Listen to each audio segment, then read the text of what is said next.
So hello everyone, welcome to FS. कैसे हो दोस्तों? आप सभी लोगों ने बहुत सारे रिजल्ट देख लिए हैं, बहुत सारे ऐसे एक्सपीरियंस के इंटरव्यूज देख लिए, बट देखना काफ़ी नहीं है। आपको इन सारी बातों को अपनी लाइफ के अंदर एडिशन करना है, बिकॉज क्योंकि हम चाहते हैं अगला जेआरएफ आपका हो। वैसे ही एक और एक स्टूडेंट को मैं आपके लिए लेकर आया हूँ और जानते हैं इन्हीं की कहानी, इन्हीं की जुबानी। मिलते हैं शोकरिया से। शोकरिया, वेलकम आपका हमारे इस यूट्यूब चैनल पर। Thank you sir. शोकर है, सबसे पहले मैं चाहूंगा कि आप अपना रिजल्ट बताएं कि आपका रिजल्ट क्या रहा। Hello sir, I am Soukariya Das. I am from West Bengal. So इस बार जून से शहर में मेरा रैंक आया है 107, और मैं इस बार जेआरएफ लाइफ साइंस सब्जेक्ट में जेआरएफ कैटेगरी 1 में क्वालिफाई किया हूँ। चलो, बहुत बढ़िया। शोकर है, सबसे पहले तो ये भी आप बता दीजिए कि आपने किस तरीके से तैयारी शुरू करी सीएसआर नेट के लिए। तो सर, मैं जब मास्टर्स पे इनरोल हुआ उसके बाद मुझे पता चला कि सीएसआर नेट का भी एग्जाम, मतलब ऐसे एग्जाम होते हैं ताकि आप फर्दर आपका हायर स्टडीज के लिए स्कॉलरशिप वगैरह मिलते हैं आपको। तो मेरा सब्जेक्ट मास्टर्स में जेनेटिक्स एंड प्लांट ब्रीडिंग था। तो मैंने पहली बार ऐसे ही एग्जाम दिया था देखने के लिए कि मतलब कैसा होता है पैटर्न। उतना प्रिपरेशन नहीं था, तो उस बार मेरा सिर्फ लाइफ साइंस का नेट हुआ था। मेरा जेआरएफ नहीं हुआ था, सिर्फ एलएस हुआ था। तो उसके बाद साल, मतलब उसके बाद वाले जो सेकंड अटेम्प्ट मेरा जो था, तो थोड़ा बहुत मेरा हेल्थ का इशू रह गया था, तो मैं ठीक से प्रिपेयर नहीं कर पाया था एग्जाम के। थोड़ी दिन पहले मैं बहुत मतलब हेल्थ इशू रह गया था, तो उस बार मेरा बहुत खराब गया था। मेरा उस बार नेट भी क्लियर नहीं हुआ था। तो ये मैं अभी मतलब मेरा मास्टर्स खत्म किया हूँ। तो अभी इस बार मैं जेआरएफ क्वालिफाई किया हूँ। तो मैं शुरू किया था पहले ऑनलाइन सोर्सेस पे, तो कुछ कुछ ऑनलाइन सोर्सेस से ऊपर ही मैं डिपेंडेंट था। मैं अपना प्रिपरेशन ऑनलाइन प्लेटफॉर्म से ही किया हूँ, स्पेशली फॉर यूट्यूब से।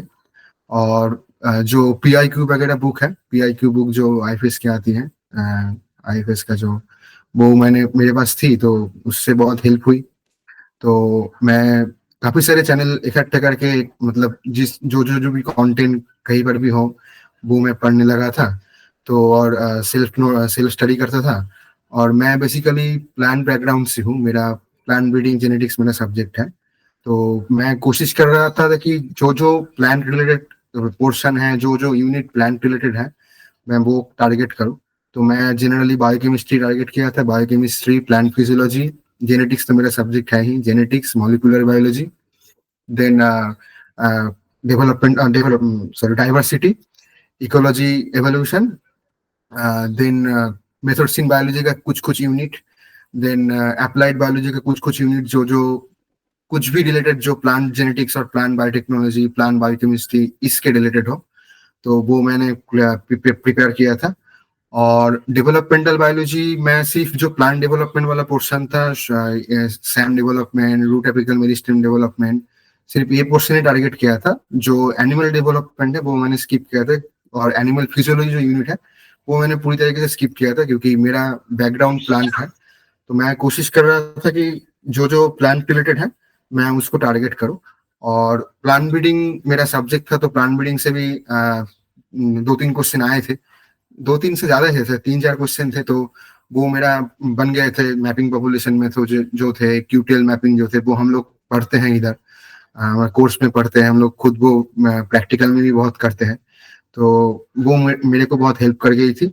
और मेनली ऑनलाइन के जो यूट्यूब में जो वीडियोस थे काफी सारे चैनल का, तो उधर से लेके मैंने प्रिपरेशन शुरू किया था। और मैं सेल्फ स्टडी करता था। और कुछ कुछ जेनेटिक्स में, जेनेटिक्स का स्पेशली जेनेटिक्स और मॉलिक्यूलर बायोलॉजी का मैंने रेफरेंस बुक फॉलो किया। जैसे कि वाटसन, मैंने कुछ कुछ पोर्शन पढ़ा था वाटसन से। देन जेनेटिक्स का मेरा सब्जेक्ट का जो बुक है, जैसे कि बीडी सिंह का जेनेटिक्स, और एके सिंह बीडी सिंह का मार्कर अच्छे से सिलेक्शन, ये, और फिर आपका बीडी सिंह का एक प्लांट ब्रीडिंग का भी एक बुक आता है। ये करके मैंने पीआई को बेसिस करके एनालिसिस करके मैंने एग्जाम का प्रिपरेशन किया सर। चलो, बहुत बढ़िया। आपका मास्टर्स वैसे कब हुआ है? Just I in September only I have finished my masters sir. अच्छा, in सितंबर में this ही हुआ month है। only. तो फिर अब Yes. इसी से जुड़ा हुआ मेरा एक और एक क्वेश्चन हो जाता है कि आखिरकार मास्टर्स के साथ साथ आपने कैसे इस एग्जाम के लिए प्रिपेयर किया। मतलब आपने ये तो बता दिया कि एग्जाम के लिए प्रिपेयर आपने कैसे किया, बट आखिरकार टाइम कैसे मैनेज किया आपने मास्टर्स का भी और अपने इस एग्जाम के लिए भी। सर वो मैनेज हो जाता था एक्चुअली। जो मेरा सब्जेक्ट एक्चुअली जेनेटिक्स है, तो जेनेटिक्स सब्जेक्ट्स में तो वो एक इनहेरिटेंस बायोलॉजी वो तो कवर हो ही जाता था। तो मुझे उनके लिए ज्यादा मेहनत नहीं करनी पड़ी।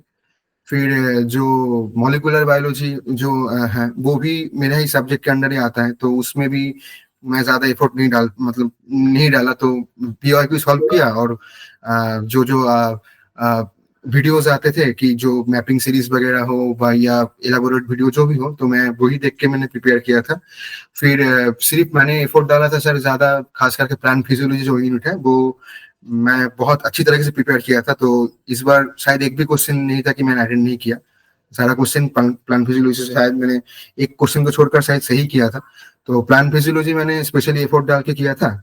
और इसके अलावा मैंने जो जो प्लांट रिलेटेड मेरे हैं, तो मेरे कोर्स वर्क के साथ मैं सबको लिंक करना चाहता था कि मेरे को मतलब अगर मैं ये क्वेश्चन पढ़ूँ तो इसके साथ और क्या लिंक है जो मेरा साथ साथ का सीएसआर का सिलेबस भी कवर हो जाए।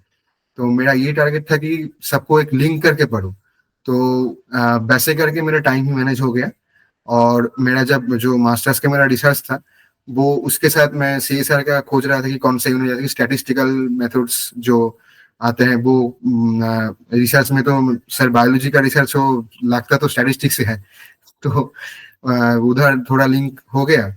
तो ऐसे करके मैं लिंक लिंक करके प्रिपरेशन प्रिपरेशन शुरू किया था। और नोट्स बनाता था, तो मैनेज हो गया सर, उतना दिक्कत नहीं आया, मैनेज हो गया था सर। चलो बहुत बढ़िया। सो आपने जो क्राइटेरिया बताया है आपका, एंड देन फाइनल आपसे एक क्वेश्चन कि आपका आप अटेम्प्ट करने का कोई स्ट्रेटेजी था। मतलब आप कुछ सोच के गए थे कि मुझे इस टाइप के क्वेश्चंस को अटेम्प्ट करना है, क्योंकि हमारे एग्जाम के अंदर अलग अलग टाइप के क्वेश्चंस आते हैं। सो आपका क्या यस सर। क्राइटेरिया था जिसको आपने पहली प्रायोरिटी दी है। सर मेरा पहले क्राइटेरिया था कि जो मतलब मैं जो यूनिट पढ़ा नहीं हूँ उसको मैं डायरेक्ट स्किप करूंगा। जैसे कि फिजियोलॉजी, एनिमल फिजियोलॉजी मैंने पढ़ा नहीं था, तो जो भी क्वेश्चन एनिमल रिलेटेड या ह्यूमन रिलेटेड था मैंने वो स्किप किया था। तो और डेवलपमेंटल बायोलॉजी का जो एनिमल डेवलपमेंट वाला पोर्शन था वो मैंने स्किप किया था, क्योंकि वो मेरे सब्जेक्ट रिलेटेड नहीं है।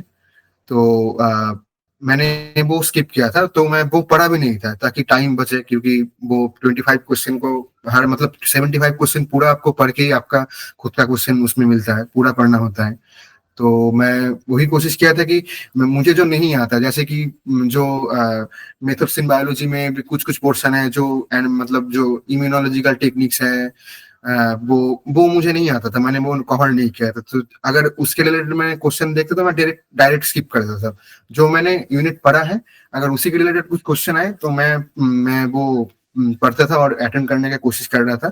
तो मेरा पहला पोर्शन था कि जो जो मेरा स्ट्रॉन्ग यूनिट है, जैसे कि inheritance biology, molecular biology, plant physiology, ecology, evolution, diversity, life forms, ये सब यूनिट ज्यादा से ज्यादा अटेम्प्ट करें। जो 7 यूनिट मेरा 7 या 8 यूनिट मेरा एकदम मतलब सॉलिड 7 यूनिट 8 यूनिट में पढ़ के गया था। और 2-3 यूनिट में पोर्शन पढ़ के गया था, कुछ कुछ वो बाकी मतलब पूरा यूनिट में नहीं पढ़ा था। 8 यूनिट मैंने पूरा पढ़ा था। और बाकी 2-3 यूनिट मैंने सर ऐसे कुछ कुछ पोर्शन जो मेरे स्टडीज के रिलेटेड है उसी पोर्शन को मैंने कवर किया था। तो मेरा टारगेट था कि मैंने मेरा जो स्ट्रॉन्ग पॉइंट है मैं उसको फोकस करूं। तो उसी यूनिट के रिलेटेड जो जो क्वेश्चन थे मैंने वो अटेंड किया था। वो पहले मैं खोज रहा था कि कहाँ पर जेनेटिक्स से क्वेश्चन हो, तो मैंने उसका अटेंड करके तो कॉन्फिडेंस बिल्ड हो जाता था। अगर कोई क्वेश्चन अगर हो जाए जेनेटिक्स, मॉलिक्यूलर बायोलॉजी, इस बार एप्लीकेशन से 1-2 क्वेश्चन थे, जेनेटिक्स के 1-2 क्वेश्चन थे, फिजियोलॉजी से बहुत सारे क्वेश्चन थे। तो मेरा टारगेट था कि ये क्वेश्चन पहले मैं एकदम आसानी से पढ़ के ठंडे दिमाग से पढ़ के सोचूं इसका आंसर क्या हो, जल्दबाजी ना करूं, क्योंकि थोड़ा जल्दबाजी से वो आंसर इधर उधर गलत हो जा सकता है। तो मेरा टारगेट था कि ये जो मेरा स्ट्रॉन्ग पॉइंट है उसे मैं फोकस करूं। अगर उसी पोर्शन से जो क्वेश्चन आता है वो अगर मैं करेक्ट कर लूँ तो मार्क्स तो कैरी हो ही जाएगा। तो यही यही मेरा स्ट्रेटेजी था कि वो पार्ट मैं छोड़ूंगा, वो पार्ट अटेंड करूँ। चलो बहुत बढ़िया शो करिए वैसे, एंड देन कॉन्ग्रेचुलेशन, आपका बहुत अच्छा रिजल्ट रहा है।